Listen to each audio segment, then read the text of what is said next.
열왕기하 2장에서부터 8장 15절까지 보시면 표적으로 교훈하는데, 바로 그 2장에 보시면은 선지직을 승계합니다. 그러면 이제 엘리야가 이제까지 하나님의 사람으로 하나님의 말씀을 전하는 자였다면은 또 표적을 보여주면서 그 다음에 이게 이제 엘리사로 승계되는 내용의 핵심은 또한 하나님의 사람이겠죠. 자, 그분이 어떻게 승계가 되는지 보도록 하겠습니다. 그리고 엘리야를 땅에 두질 않고 데리고 가버리죠. 그러니까 이 땅에 존재하지 않는다는 거죠. 하지만 하늘로 승천한 엘리야의 권위가 그대로 엘리사에게 이어진다고 할 수 있습니다. 자, 보겠습니다. 2장 1절에서부터 먼저 11절에 보시면 엘리야가 엘리사와 동행하다가 요단을 가르고 승천하는 내용이 나오는데, 보겠습니다. 여호와께서, 자, 또 나오죠. 여호와께서 회리 바람으로 엘리야를 하늘에 올리고자 하실 때에 엘리야가 엘리사로 더불어 길갈에서 나가더니 엘리야가 엘리사에게 이르되 청컨대 너는 여기 머물라. 여호와께서 나를 베델로 보내시느니라. 자, 엘리사가 안 된다 그러죠. 여호와의 사신과 당신의 혼의 삶을 가리켜 맹세하노니, 당신의 혼이라는 말은 여호와의 하나님의 사람이라는 거죠. 당신의 모든 말씀이 하나님으로부터 온다는 거 제가 너무나 잘 알고 있는데, 내가 그렇기 때문에 당신을 떠나지 아니하겠나이다. 이에 두 사람이 베델로 내려가니 베델에 있는 선지자들의 생도들이 엘리사에게로 나와 가로되 여호와께서 오늘날 당신의 선생을 당신의 머리 위로 취하실 줄 아나이까? 가로되 나도 아노니 너희는 잠잠하라. 그래서 내가 지금 이렇게 꼭 붙어 다니지 않느냐 하는 거예요. 자, 엘리야가 저에게 이르되 엘리사야 청컨대 너는 여기 머물라. 여호와께서 나를 이번에는 여리고로, 아까 어디였었어요? 베델에서. 그래서 이제 오지 말라 그랬는데 베델까지 따라온 거예요. 그리고 이번에는 내가 여리고로 하나님이 보내니까 너 오지 마. 그리고 여기 있어. 이렇게 얘기해요. 엘리사가 가로되 다시 여호와의 사신과 당신의 혼의 삶을 가리켜 맹세하노니 내가 당신을 떠나지 아니하겠나이다. 자, 그리고 저희가 여리고에 이르니까 여리고에 있는 또 생도들이 다시 얘기해요. 엘리사에게 엘리야 곧 데려가는 거 아시죠? 이렇게 얘기를 해요.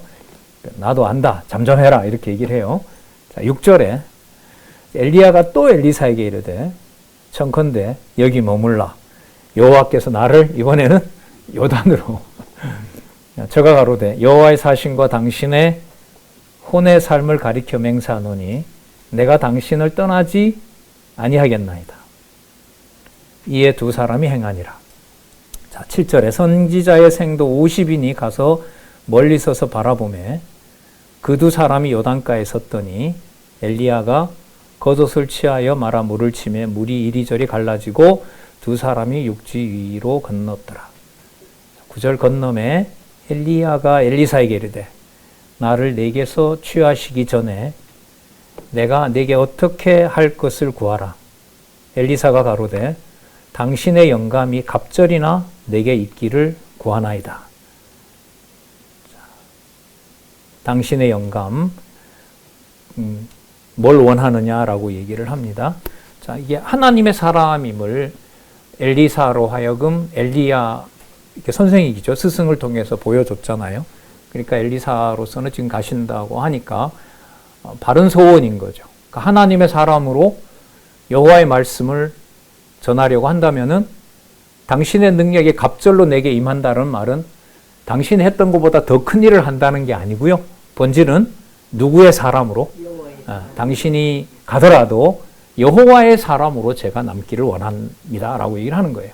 그러면 앞으로 더 많은 표적을 엘리사가 행할 때 엘리사의 이름이 앞서겠어요? 하나님의 사람이라는 게 더 확증이 되겠어요? 그겁니다. 그게 이 말씀이 가지는 권위예요. 보겠습니다. 10절 가로되 네가 어려운 일을 구하는도다. 그러나 나를 내게서 취하는 것을 네가 보면 그 일이 내게 이루려니와 그렇지 아니하면 이루지 아니하리라. 하나님께서 나를 데려간다면 엘리야가 엘리사를 마음대로 가서 데려왔을까요? 하나님께서 엘리사를 지목을 해서 엘리야 보고 데려오라 했을까요? 후자이죠. 그러니까 엘리사를 엘리야가 마음대로 뽑은 게 아니에요. 디셉 사람 엘리사를 데리고 와라라고 얘기를 한 거란 말이죠. 그렇다면 엘리야로서는 너를 선지자로 하나님의 사람으로 뽑은 분이 여호와이시기 때문에 내가 가더라도 너가 더더욱 여호와 하나님의 사람으로 활동한다라고 하는 것은 바른 소원이고 그게 나는 이루어지기를 바란다. 근데 그 증거가 뭐냐 하면 증거가 내가 승천하는 거다. 내가 가는 것이다. 그러니까 서운해하지도 말고 아쉬워하지도 말고 바로 여호와께서 너를 부르신 하나님의 사람으로 주시는 말씀을 그대로 전하도록 해라. 이렇게 가겠죠. 그러면서 10절에 두 사람이 행하며 말하더니 호련히 불수레와 불말들이 두 사람을 격하고 갈라놓고 엘리야가 회리 바람을 타고 승천하더라. 자, 그러면 하나님의 사람 맞나요? 하나님의 사람임을 엘리야에게 마지막 확증한 것은 바로 승천하고 하나님 보좌로 가는 거죠. 죽지 않고. 자, 그리고 여기 불수레와 불말이 나중에 열왕기하 6장에 가면 엘리사에게도 보여주죠. 네. 그러니까 스승을 데리고 갔던 이 불말과 불수레와 불말이 나중에 아람 군대가 쳐들어왔을 때 엘리사 눈에도 보이는 거죠. 이때 봤던 이게 또 있는 거예요. 그러면 분명히 엘리사가 스승 엘리야를 승천시킨 바로 살아계신 하나님이 함께하고 있다는 바로 증거를 그때 가서도 또 보여주는 거예요. 자, 그리고 엘리사가 엘리야의 겉옷을 가지고 요단을 가릅니다. 이게 엘리사로 보면 첫 번째 표적인 거죠. 자, 볼게요.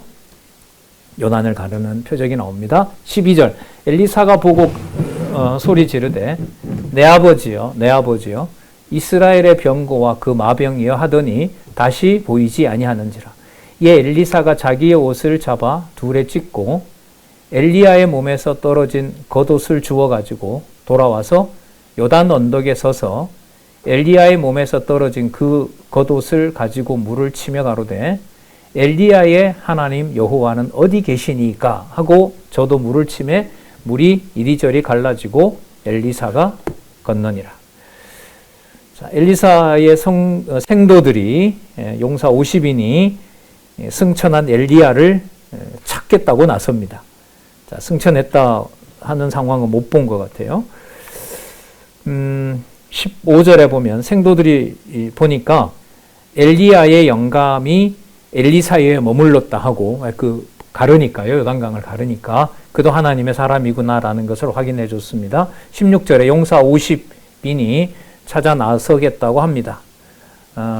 그러면서 뭐라고 하냐면 당신의 주를 그러니까 엘리사에게 당신의 주를 찾게 하소서. 16절 중간에 염려하건대 여호와의 신이 저를 들어가다가 어느 산에나 어느 골짜기에 던지셨을까 하나이다. 엘리사가 가로되 보내지 말라 하나 무리가 저로 부끄러워하도록 강청함에 보내라 한지라.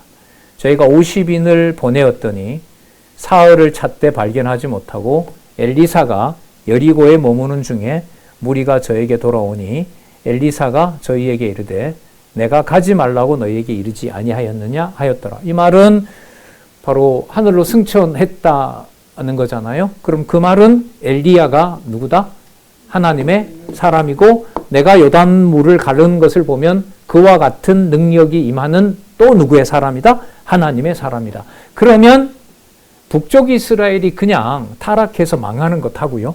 계속해서 수십 번의 엘리야도 10번 넘고 엘리사는 한 20번 넘어요, 표적이. 그런 표적을 보여주면서 북쪽 이스라엘이 부패하고 남쪽 유다도 부패하여 둘 다 망하지만 유다는 남길 것이다라고 하는 그 말씀이 이스라엘 백성들과 남쪽 유다에게 바로 하나님의 사람으로 여호와의 말씀이 어떤 것인지를 증명하려는 것이 바로 열왕기의 기록 목적인 거죠. 단지 부패해서 멸망한다. 이 자체도 약속된 대로 되는 거지만 더 위에 이제 더 넓은 범위에서 보면 여호와의 하나님의 사람이 여호와의 말씀을 어떻게 완성하고 이루시는지를 보여주신 겁니다. 이건 장차 오실 바로 그리스도가 오셔서 말씀하시는 거, 표적을 보여주는 거, 다음에 또 성령이 오셔서 대언의 영으로 하나님의 말씀을 전하게 하시고 기록하게 하시고 보존하는 것, 그 모든 것에 대한 확증을 여기서 해주고 있는 겁니다. 그 확증의 핵심은 바로 하나님의 사람이므로 누구의 말씀? 여호와의 말씀. 여호와의 말씀 로고스. 그 말씀은 바로 그리스도. 여호와의 그리스도. 이렇게 되는 거죠.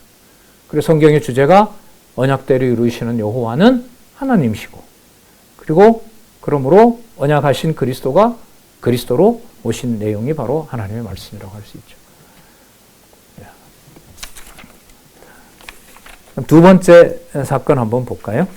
두 번째 표적인데요.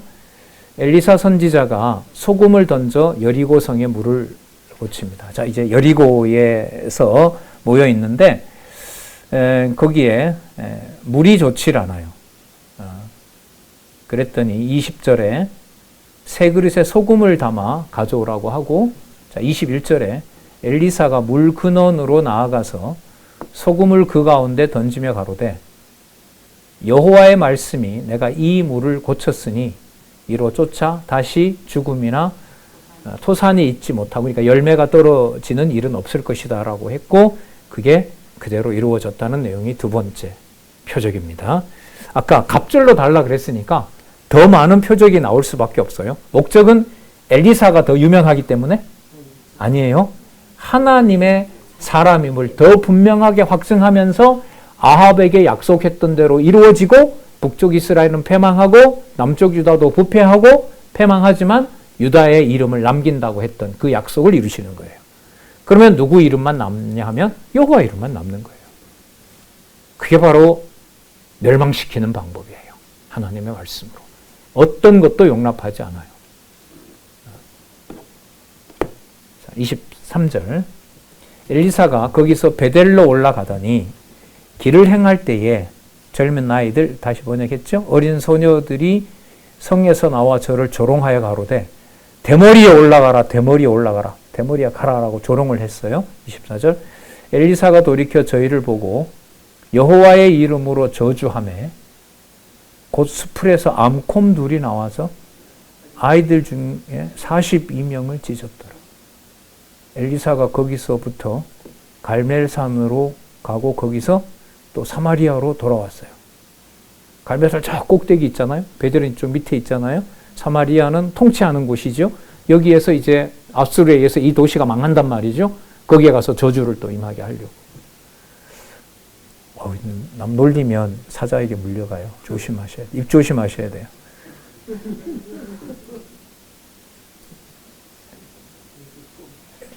이해가 잘, 그래도 그렇지. 애들이 대머리 보고 대머리라고 했는데 어떻게 곰이 나와서 42명을 찢어 죽여요? 잔인한 여호와. 아니에요? 아니라고 하시는 분이 계시네요.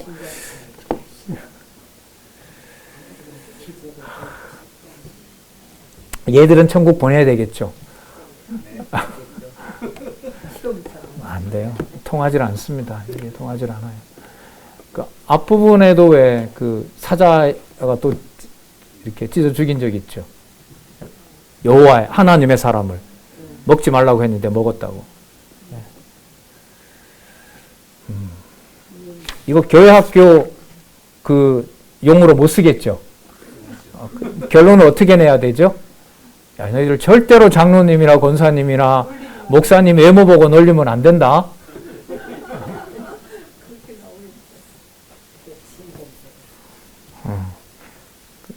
속으로는 놀려도 되나요, 그러면? 속으로도 이미 하나님 다 알고 계신다. 자, 물이 솟아나는 표적 볼까요?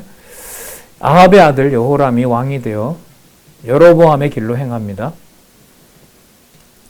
2절에 보시면 저가 여호와 보시기에 악을 행하였으나 그 부모와 같이 하지는 아니하였으니 이는 저가 그 아비에 만든 바알의 주상을 제하였습니다. 그러나 저가 느밧의 아들 여로보암이 이스라엘로 범죄케 한 그 죄를 따라 행하고 떠나지 아니하였더라. 자, 그 다음 여호람이 북이스라엘의 여호람이에요. 여호람이 둘이 있잖아요. 구분을 하셔야 돼요.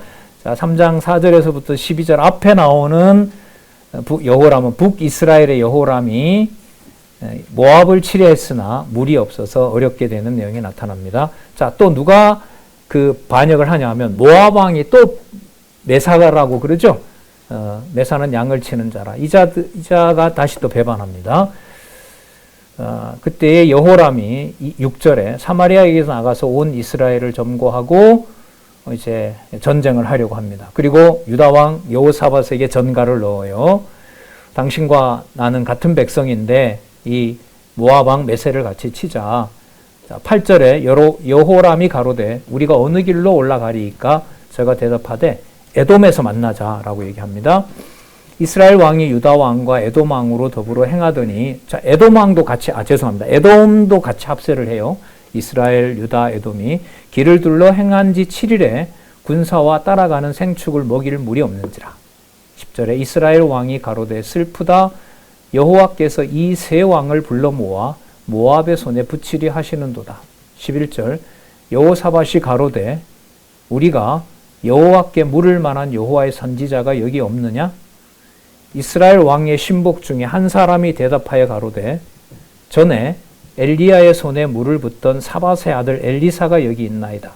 여호사밧이 가로되 여호와의 말씀이 저에게 있도다. 이에 이스라엘 왕이 여호사밧과 에돔 왕으로 더불어 그에게 내려가니라. 자, 엘리사는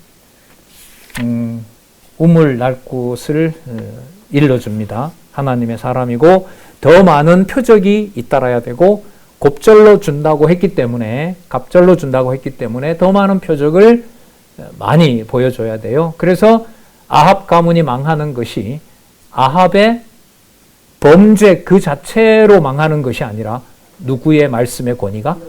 예, 오래전에 모세를 통해서 그리고 여호수아를 통해서 언약했던 그 말씀이 여호와의 이름이 담겨 있는 남쪽 유다까지 무섭게 진노한다는 사실을 열왕기가 보여주는 거예요. 자, 이것은 창세기 1장 28절에 세 가지 언약을 먹는 날에는 죽으리라고 하는 에덴 동산에서 추방을 하지만 추방하는 방법으로 여호와의 이름을 보존하는 것하고 똑같아요.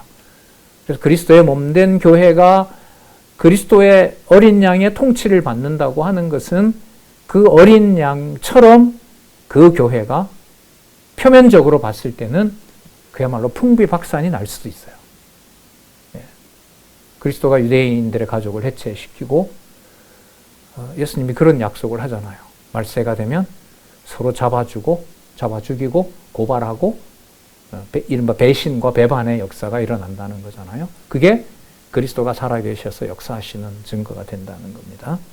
자, 그리스도의 그런 약속은 구약에 이런 사건들에서 이미 다 약속이 되고 있습니다. 볼까요?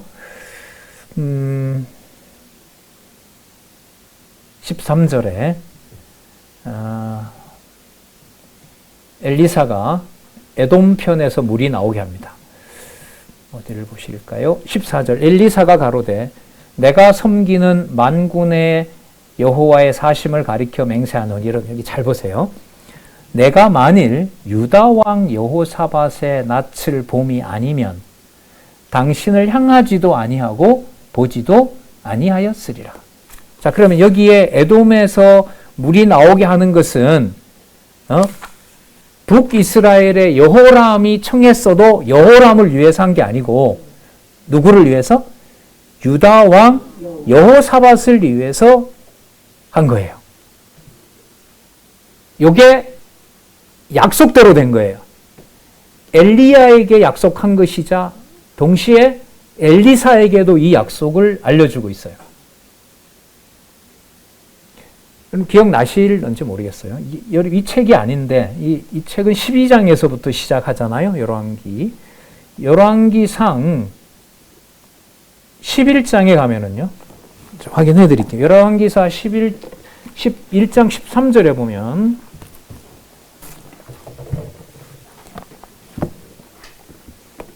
가지고 계시면 성경 같이 한번 찾아볼게요. 열왕기상 13장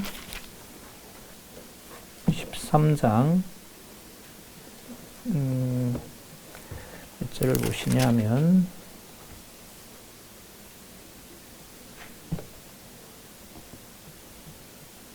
이게 아니네요. 다시 찾아드릴게요. 열왕기상 11장 이제선 11장 13절. 네, 11장 13절. 맞아요. 제가 보겠습니다. 오직 내가 이 말은 여로보암에게 하는 거예요. 여로보암에게 오직 내가 이 나라를 다 빼앗지 아니하고 나의 종 다윗과 나의 내가 특별히 뺀 예루살렘을 위하여 한 지파를 내 아들에게 주리라 하셨느니라. 이게 지금 여로보암에게 약속했어요. 근데 너가 나가서 왕이 되는데 근데 너희 나라는 망하게 돼. 그런데 나의 종 다윗과 내가 빼낸 예루살렘에는 한 지파를 계속 남길 거야. 그걸 약속을 하고 있거든요. 이 약속을 지금 누구에게도 확인하냐면 엘리사에게도. 그래서 여러분 13장 14절에 이 부분은 성경 전체의 연결과 구조를 위해서 중요한 구절입니다. 내가 만일 유다왕 여호사밧의 낯을 봄이 아니면 당신을 향하지도 아니하고 보지도 아니하였으리라. 자, 그래서 15절에 보면 검은 곳 할 자를 불러오라고 얘기를 하고요. 여호와께서 엘리사를 감동하시니 여호와의 말씀이 이 골짜기에 개천을 많이 파라 하셨다. 그래서 17절에 여호와께서 이르시기를 너희가 바람도 보지 못하고 비도 보지 못하되 이 골짜기에 물이 가득하여 너희와 너희 육축과 짐승이 마시리라 하셨나이다. 이것은 여호와 보시기에 오히려 작은 일이라. 여호와께서 모압 사람도 당신의 손에 붙이시리니 당신들이 모든 견고한 성과 모든 아름다운 성을 치고 모든 좋은 나무를 베고 모든 샘을 메우고 돌로 이 모든 좋은 밭을 헐리라 하더니 마치 아침에 미쳐 소재 드릴 때에 물이 에돔에서부터 흘러나와 그 땅에 가득하게 되었더라. 14절 말씀 요 내용이 들어감으로 해서 이 지금 사건이 북쪽 이스라엘은 망해가는 과정이고 남쪽 유다는 북쪽 이스라엘이 망해가는 과정에 조금 전에 건 여로보암에게 약속했던 것이고 그 앞서 가면 사무엘하 7장 16절 다윗에게 솔로몬 이후에 내 집과 내 나라가 뭐 하리라? 영원하리라고 하는 약속을 이루시는 과정이 됩니다. 그럼 여기에서 뭐와 뭐가 다 들어가죠? 창세기 1장 28절에 세 가지 언약이 이루어지면서 자, 망하는 거 창세기 1장 17절에 먹는 날에는 죽으리라고 하는 게 동시에 이루어지는 거예요. 그러니까 뭘 뺄 수가 없냐면 하나님 말씀에 의한 진노와 심판을 뺄 수가 없어요. 교회에서. 그래서 하나님의 뜻대로 작정되어 있다 분명하죠.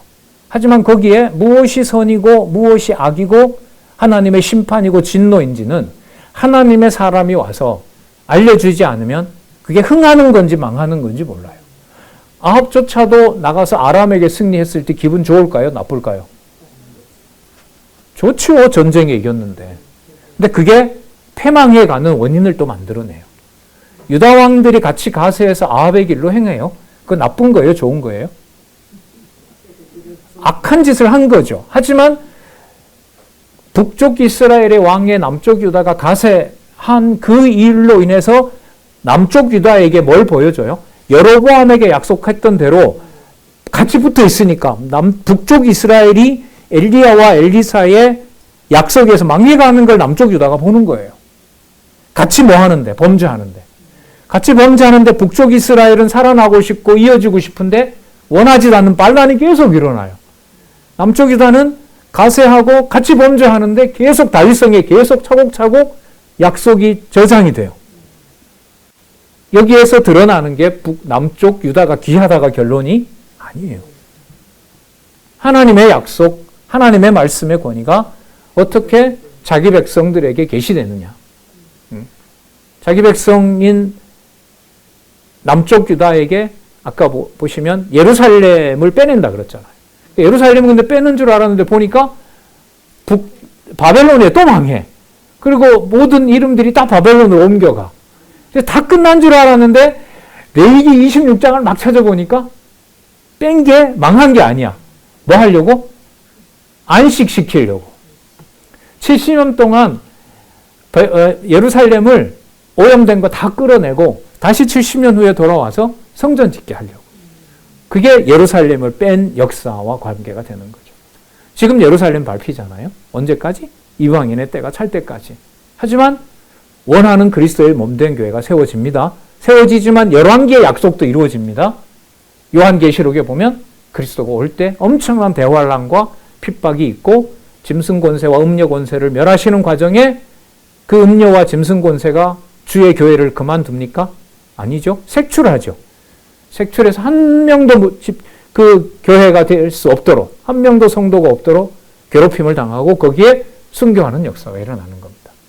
이게 같이 여기서 엉켜 있고 그걸 하나님의 사람이 여호와의 말씀을 구분을 해주지 않으면, 이렇게 기록해서 남겨주지 않으면 구분을 할 수가 없는 거죠.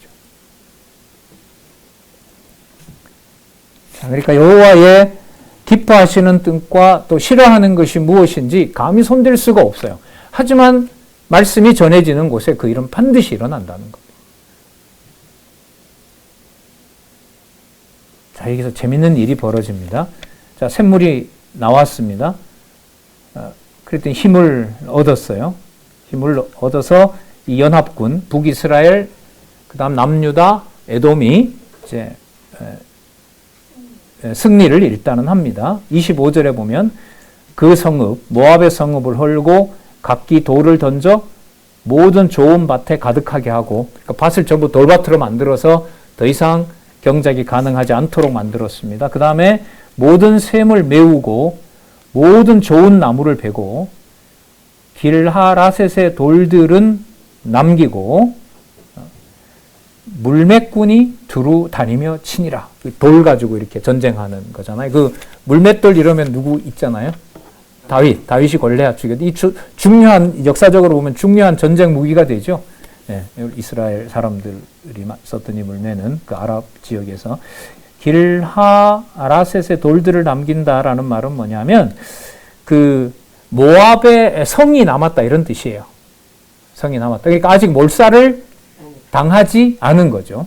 자, 여기서 이제 어떤 일이 일어나냐면 모압 왕이 전세가 불리해지니까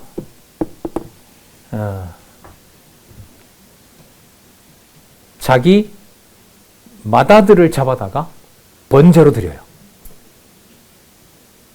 이른바 몰렉 제사를 드리는 거예요. 그리고 그걸 본 모압군이 이겨요. 그럼 모압 신이 더 센 거죠.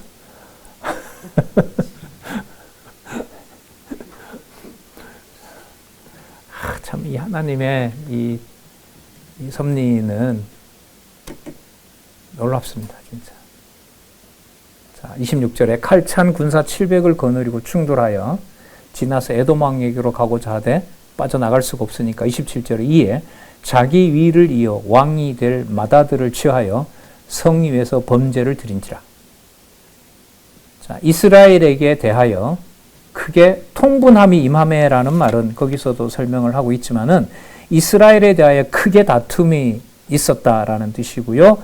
모압의 신 규모스가 능력을 발휘한 것이 아니라 모압 군대들이 보고 사기를 얻어 이스라엘을 공격했다는 말이죠. 그러니까 이스라엘이 뭐 한 거냐면 패배한 거예요. 무슨 일로?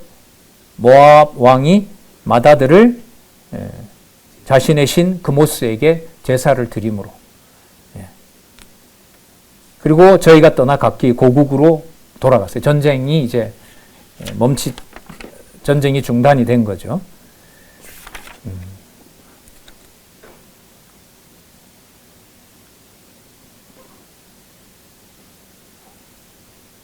여호와의 능력이 모압 왕의 자식 제사보다 못한 건가요? 예? 그건 아니죠. 그건 아니죠. 여호와께서 이것까지 섭리를 하시면서 모압 왕이 여기에서 승리하도록 하시고 앞부분에 약속을 한 바가 있어요. 전쟁터에 나가서 이스라엘 백성들이 뭐하게 하려 함이라 돌아오게 한다는 약속이 있었고 그게 앞에 이루어졌었고요. 자, 여기서 중요한 것은 뭐냐면 이 표적의 이 사건의 목적을 어디에 둬야 되냐는 거예요. 예? 이게 지금 몇 번째냐 하면 5번째인가 그렇죠? 엘리사가 누구의 사람임을 확증하려는 데 있다. 여호와의 하나님의 사람이고 여호와의 말씀으로 된다는 것을 알려주려는 겁니다. 그러니까 조금 전에 뭐가 있었냐면 셈에서 에돔에서 셈을 파괴하는 능력을 보여준 겁니다. 자, 그러면 모압 왕이 이렇게 했을 때도 모압 왕을 하나님께서 패배하도록 하는 방법이 더 자연스러운 것 같은데 우리가 볼 때는 누가 이기도록 해요? 모압 왕이 이기도록 한단 말이죠. 모압 왕이 이기도록 하고 그러면 북이스라엘은 망하는 게 아니죠. 전쟁 이겼으니까 또 뭐가 돼요? 유지가 되는 거죠.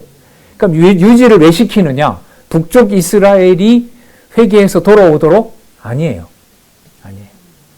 1차적으로는 엘리사가 누구의 사람임을? 하나님의 사람임을 확인해 줘야 돼요. 그리고 북쪽 이스라엘의 왕가가 망할 텐데 북쪽 이스라엘에는 약속한 대로 계속해서 반역이 일어나게 되고 그 왕가가 다윗 왕의 계보처럼 그렇게 이어지질 않아요. 그 왕가는 이어지지만 계속해서 반란이 일어나게 되고 여로보암에게 약속했던 대로 계속 진노가 임하게 되는 겁니다. 그런데 그 진노를 여호와께서 선지자 엘리사를 통해서 계속해서 보여줘요. 그러면 이 기록 목적이 여기서 또 드러나는 거예요. 누구의 권위? 여호와 하나님의 권위. 하나님의 사람을 통해서 보여주는 하나님의 말씀의 권위를 여기서 우리가 확인할 수가 있는 겁니다. 자, 그 다음에 4번째 보시면 5번째가 되죠. 이게 엘리사가 여인의 어려움을 기름병 이적으로 도와주는 내용이 나오는데 자신의 생도 중 하나가 있었는데요. 죽어버렸어요. 아내가 있고 자식이 있습니다. 자, 죽을 지경인 거죠. 그리고 이 선지자가 죽으면서 생도가 죽으면서 빚도 남겨주고 갔어요. 그래서 체주가 2아이를 전부 종으로 삼고자 합니다. 2절에 보면 엘리사가 내가 어떻게 해주랴라고 얘기를 해요. 그러면서 물어요. 집에 뭐가 있냐라고 묻습니다. 기름 한 병밖에 아무도 없습니다. 자, 그랬더니 너 밖에 나가서 그릇을 빌릴 수 있는 한 최대로 빌려라. 그리고 그 문을 닫고 들어가서 그 병에 있는 기름을 그 가지고 온 병에다가 부어라. 자, 그리고 6절에 보면 그릇에 다 찬지라. 빌려왔던 병에 기름이 다 찬 거예요. 여인이 아들들에게 이르되 또 그릇을 내게로 가져오라. 아들이 가로되 다른 그릇이 없나이다 하니 기름이 곧 그쳤더라. 자, 여기 보세요. 7절. 그 여인이 누구에게? 엘리사라고 안 하고요. 누구라고? 하나님. 그럼 이게 목적인 거죠. 하나님의 사람에게 나아가서 고한데 저가 가로되 너는 가서 기름을 팔아 빚을 갚고 남은 것으로 너와 내 2 아들이 생활하라 하였더라. 자, 그리고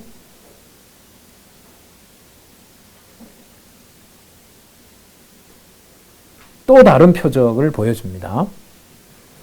수넴에 이르렀고요. 거기 한 귀한 여인이 있어요. 근데 이 귀부인이 하나님의 사람을 너무나 극진히 대하고 있었습니다. 남편과 같이. 그래서 9절에 보면 여인이 그 남편에게 이르되 항상 우리에게로 지나는 이 사람은 여기 보세요. 뭐라고 하죠? 하나님의 거룩한 사람. 이거 답이 다 나와 있어요, 여기. 목적이 하나님의 사람 엘리사. 그 엘리사의 말을 통해서, 약속을 통해서 북쪽 이스라엘이 멸망하는 것이 하나님의 권능이라는 것을 약속해주고, 그리고 그걸 지켜보는, 함께하는, 같이 부패하는 남쪽 유다로 하여금 같이 범죄하는데 하나님이 구별시켜 놔요. 왜요? 여로보암에게 어디를 뺀다고 했죠? 예루살렘은 빼내어 여호와의 이름을 보존시키겠다고 했다는 거죠. 그걸 지금 확인해 주고 있는 거예요. 그러니까 남쪽 유다로서는 같이 범죄하고 은혜는 본인이 그 지파가 독차지하고, 그때 은혜라는 것은 다른 게 아니에요. 누구 이름이 보존되는, 여호와의 이름이 보존되는 거죠. 하나님의 거룩한 사람인 줄 내가 안다. 그래서 그에게 방도 내드리고 침상도 주고 책상도 주고 의자도 주고 촛대도 주자. 그래서 엘리사가 거기 이르러 그 방에 이제 누워 있었습니다. 그리고 게하시를 시켜서 그 여자를, 그 귀부인을 오라고 그러죠. 13절에 자기 사환에게 여인이 그 앞에 왔어요. 그래서 게하시 보고 얘기를 합니다. 내가 이같이 우리를 위하여 생각이 주도 면밀하게 잘 섬긴다는 거죠. 자, 여인이 가로되 나는 내 백성 중에 거하나이다 하니라. 내 백성 중에 제가 잘 거하고 있습니다. 14절 엘리사가 가로되 그러면 저를 위하여 무엇을 하여야 할꼬? 게하시가 대답하되 참으로 이 여인은 아들이 없고 그 남편은 늙었나이다. 가로되 다시 부르라. 부름에 여인이 문에 서니라.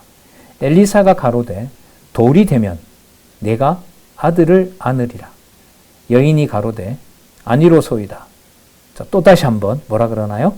내 주 하나님의 사람이여 당신의 계집종을 속이지 마옵소서. 사라하고 비슷한 대답을 하네요. 아브라함의 아내.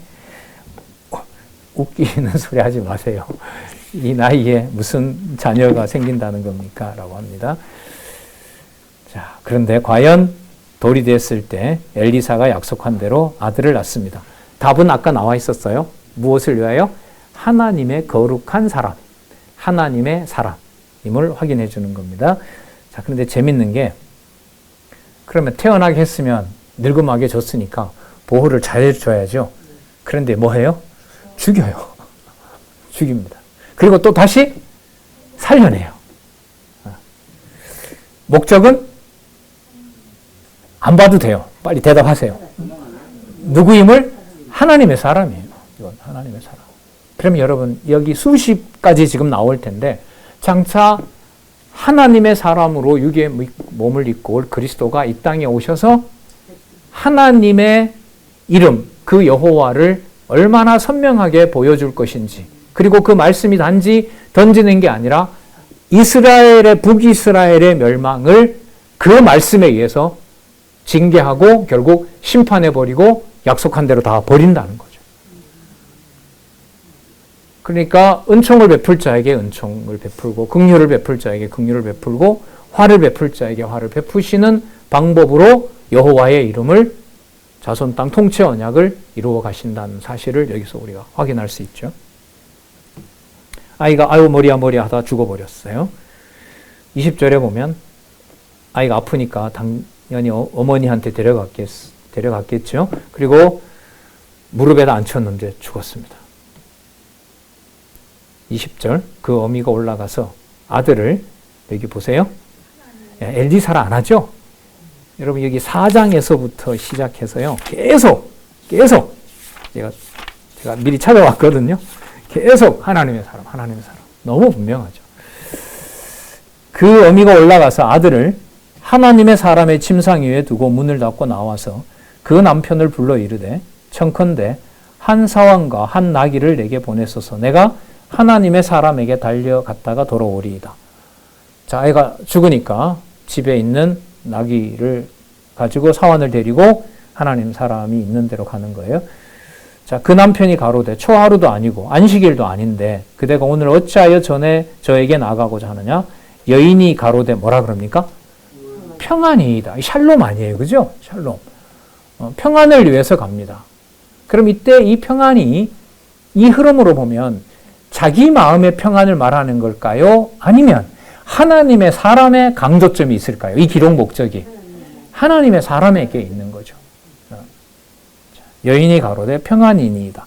그러니까 평안을 얻고자 간다 이 말도 되겠죠. 왜? 아이가 죽었으니까. 그러나 더 큰 의미는 여인이 부르는 호칭에 있어요. 하나님의 사람. 그러면 아이가 태어나게 될 것을 약속한 자도 하나님의 사람이고요. 그리고 아들이가 죽은 것도 하나님의 사람인 거고요. 그러면 앞으로 어떻게 될 건지도 하나님의 사람 손에 달려 있다는 것을 여인으로 하여금 증가하는 겁니다. 24절. 이에 나귀의 안장을 지우고 자기 사환에게 이르되 뭐라 앞으로 나아가라. 내가 말하지 아니하거든 나의 달려갈 길을 천천히 하지 말라. 엄청 속도를 내라는 거죠. 드디어 갈멜산으로 가서 또 나오죠. 하나님의 사람에게로 나아가니라. 또다시 한번 하나님의 사람이 멀리서 저를 보고 자기 사환 게하시에게 이르되 저기 수넴 여인이 있도다. 예.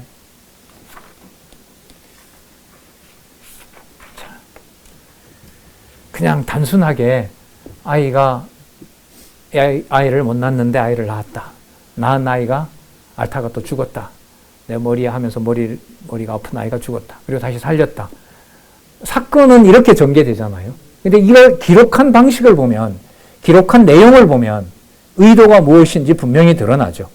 예. 하나님의 사람. 하나님의 사람. 이건 그리스도가 오셔서 바로 그리스도는 자신을 인자라고 부르죠. 사람의 아들, 육의 몸으로 온 자신이 그러나 본성은 하나님이시잖아요. 그러니까 하나님의 사람으로 이 땅에 온 인자가 보여줄 말씀과 표적과 그리고 심판과 그 다음에 죽은 자를 살리는 부활의 권세와 그러니까 영혼의 주관자로서 이 땅에 오실 메시아에 대한 내용이 여기에 나타난 겁니다. 그럼 메시아가 오셔서 예수께서 메시아로 오셔서 그리스도로 오셔서 보여주신 것, 그다음에 약속하신 성령께서 오셔서 보여주는 것은 오늘 내용으로 보면 단 하나밖에 없어요. 요절은 딱 하나예요. 여호와는 언약대로 이루시는데 심판하시고 당신이 원하는 자를 보내서 당신의 말씀을 반드시 일러주고 그 말씀이 성취되도록 하신다.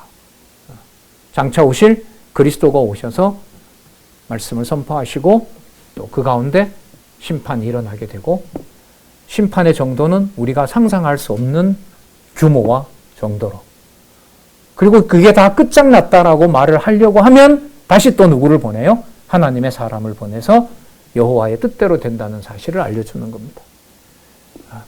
그래서 하나님의 말씀을 또 성경신학을 통해서 성경만 하나님에 대한 바른 신학이 된다. 그게 여러분 더 바이블 디알로지거든요. 디알로지. 성경만 신학이다. 바른 신학의 근거가 될 수가 있다.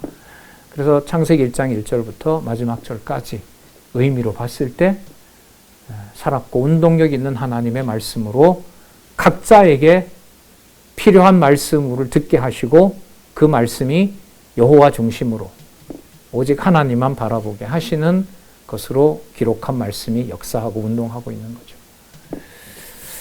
자, 아이가 살아나면서 다시 하나님의 사람임을 증거하는 내용이 4장 26절 이후부터 계속 이어집니다.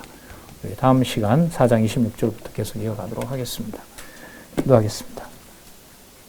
하나님 아버지 감사합니다. 말씀의 권위 앞에 다시 한번 우리의 모든 생각과 판단을 적고 여호와 하나님께서 왜 이런 일을 섭리하시는지 지금의 우리 현실부터 또 우리 교회로부터 시작해서 한국교회 또 더 나아가 세계의 모든 이러한 감당할 수 없는 역사들이 왜 일어나는지 하나님 다시 한번 생각해 보게 됩니다. 그러나 하나님께서 그 답을 오늘 말씀을 통해서도 분명히 보여주고 계십니다. 하나님의 말씀을 전하는 하나님의 사람으로 그 말씀을 기록하게 하셨고 그 말씀의 권위대로 그 말씀이 약속한 대로 이루어지는 가운데 살아계신 하나님의 하나님으로부터 떨어지지 않고 벗어나지 않고 여호와만 바라보도록 해주셨습니다. 귀한 은총에 다시 감사드리오며 함께하는 주의 동역자들 항상 진리의 말씀에 따라 그 진리의 말씀의 선한 뜻을 따라서 각자 주어진 자신의 사명과 자신의 받은 은사를 실현할 수 있도록 여호와 하나님께서 붙잡아 주시옵소서. 예수님의 이름으로 기도드렸습니다. 아멘.